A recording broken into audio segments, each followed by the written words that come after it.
இப்படி தின்னு செய்யுங்க.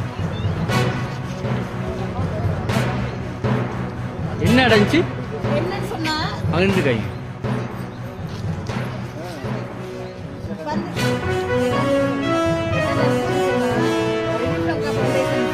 கொஞ்சம்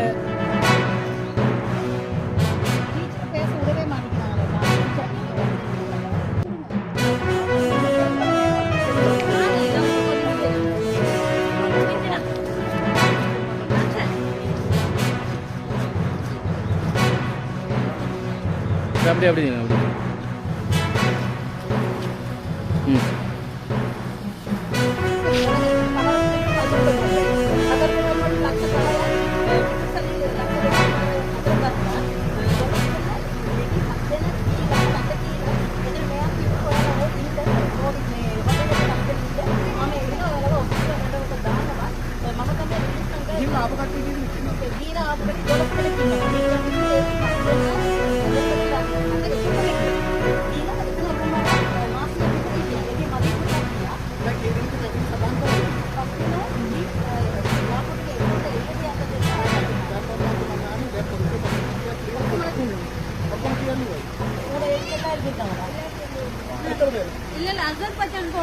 අසර්බයිජාන් මැදේ එමොන් පෙන්ස්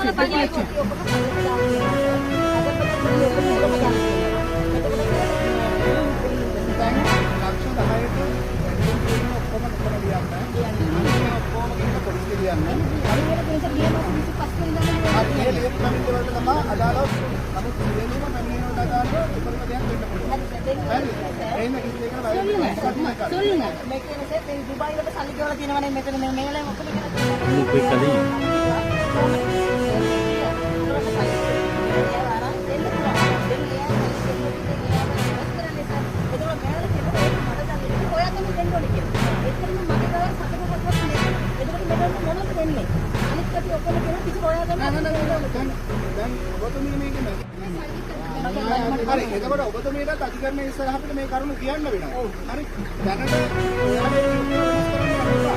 ඔයාලා සාධිකරණ මෙත්‍රි මාර්ගයේ එහෙමයි. ඔව්. හැබැයි මේක ප්‍රධාන බෞද්ධ පොත්වල මේ පුද්ගලයා අපි අසනකොට ආරම්භ කරනවා.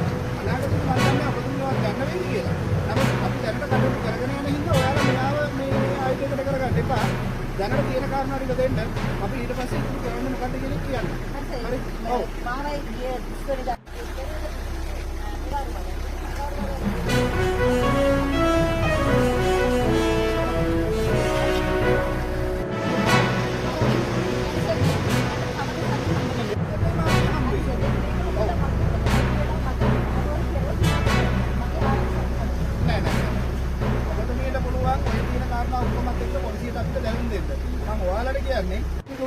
මේකට විදේශ සේවා රැකියා නීති කාර්යාංශය කියලා එකක් තියෙනවා. ව්‍යාපාරික ඔයාලා හොයන්න නැහැ. නමුත් දැනට ඔයාලත් මේක අලකොලොත් වෙලා ඉවරයි. දැනට මේක අධිකරණය හැමදේම ප්‍රශ්න තියෙනවා. මේකට වෙන ප්‍රශ්න හදාගන්න එපා. දැනට උත්තර අපිට වෙනවනේ. අපි අධිකරණයේ මාර්ගෙ මුලින්ම උත්තරේ බලාපොරොත්තු යාගින් දකින් ඔයගොල්ලන්ට ළමන හුමාමේ මේ දවසුනි මම ඔයගොල්ලන්ට සල්ලි දෙන්නම් කියලා අපි ළඟ ලියුමක් දුන්නා එච්චරයි. පන්දිත් එක මොකද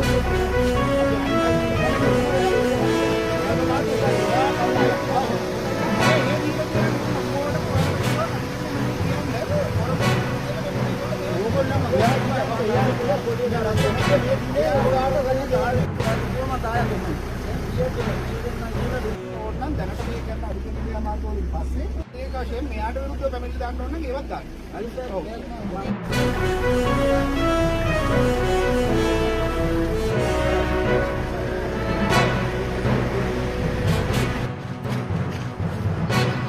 ஆனா காசு கிடைக்க முடியும்.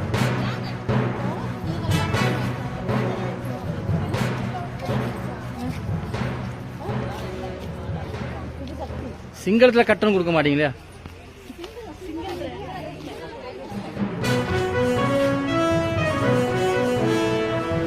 நோட்டு பிரச்சனை இல்லை.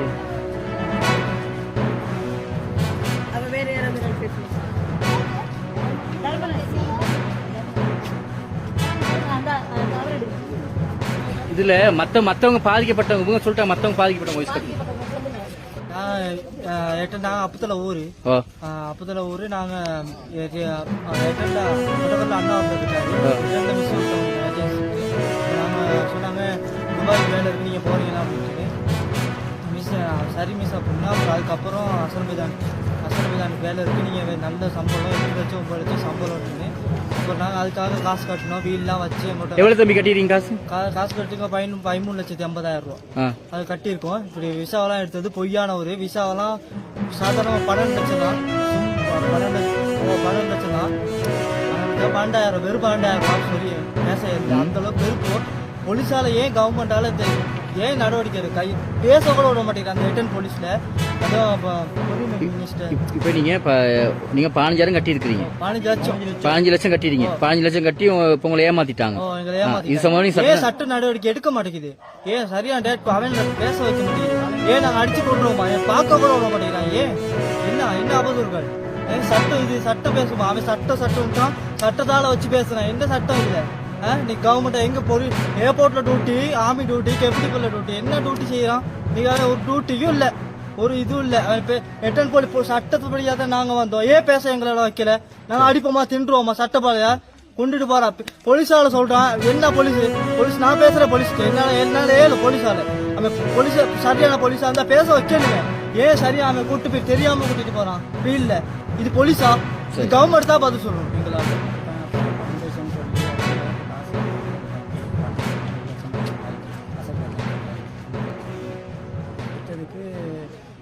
நாங்களும் போயிட்டு வந்து விசா இதெல்லாம் போயிட்டு எடுத்தோம். ஆனால் எல்லாமே ஃபேக்காக இருந்துச்சு.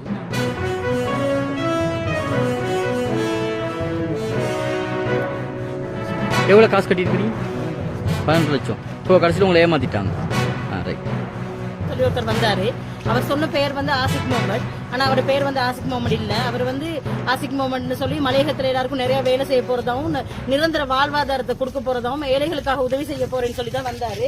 அப்ப நான் வந்து ஒரு முன்பள்ளி செஞ்சுட்டு ஒரு ஆசை, அதே நேரத்தில் ஒரு சமூக சேவை செய்யற ஒரு நபர். அப்ப என்கிட்ட வந்து அவர் பேசிட்டு என்னுடைய நம்பரை அவர் வந்து ஜோனல்ல ரிட்டையர்ட் பிரின்சிபல் அதிபரின் ஊடாக எடுத்தேன்னு சொல்லி அந்த அதிபரின் ஊடாக தான் நம்பர் போனுச்சு. போன்ல அவர் பேசிட்டு 3ஆம் தேதி 9ஆம் தேதி என்னுடைய லிட்டில் மார்சல் நேசருக்கு அவர் வந்தாரு. அன்னைக்கு வந்திருந்த எல்லாரையும் ஹோட்டல் மேனேஜ்மெண்ட் கோர்ஸ் செய்யறோம்னு சொல்லி இன்டர்வியூ பண்ணி எல்லாருக்கும் கழிச்சுட்டு அவரோட டாக்குமெண்ட் எல்லாம் கொடுத்துட்டு போனாரு. அதுக்கு பிறகு நாங்க வந்து ஆக்களுக்கு வேலை துபாயில வெயிட்டர் வேலையும் ஹவுஸ் கீப்பிங் வேலையும் இருக்குதுன்னு சொல்லி ஆக்கள் எல்லாத்தையும் எடுத்தாரு. ஆக்கள் எல்லாத்தையும் எடுத்து ஆக்களுக்கான காசு எல்லாம் அவர் என்ன செஞ்சாருன்னா என்னுடைய உடைமைகளை கொண்டு போனாரு. என் ஏடிஎம், என் ஐடென்டிட்டி, என் ஏடிஎம் கார்டு எல்லாம் எடுத்தாரு. அப்ப அதை நாங்க ஏன் எடுக்கிறீங்க சார் கேட்குறது, இந்த நீங்க கட்ட சல்லி எல்லாமே நாங்க உங்களுக்கு திருப்பி கொடுக்க போறோம், அது உங்களோட நிறுவனத்துக்கு உங்களோட பேர்ல வரணும்ன்றதுனால நீங்க தான் கட்டணும்னாரு. அது அங்க இருந்தவங்க எல்லாருக்குமே தெரியும். அதே மாதிரி அவர் அதை எடுத்துட்டு போயிட்டு 25ஆம் தேதி ஜூலை மாசம் 28ஆம் தேதி துபாய் ஆக்கள் 34 பேர் காசு கட்டியிருந்தாங்க.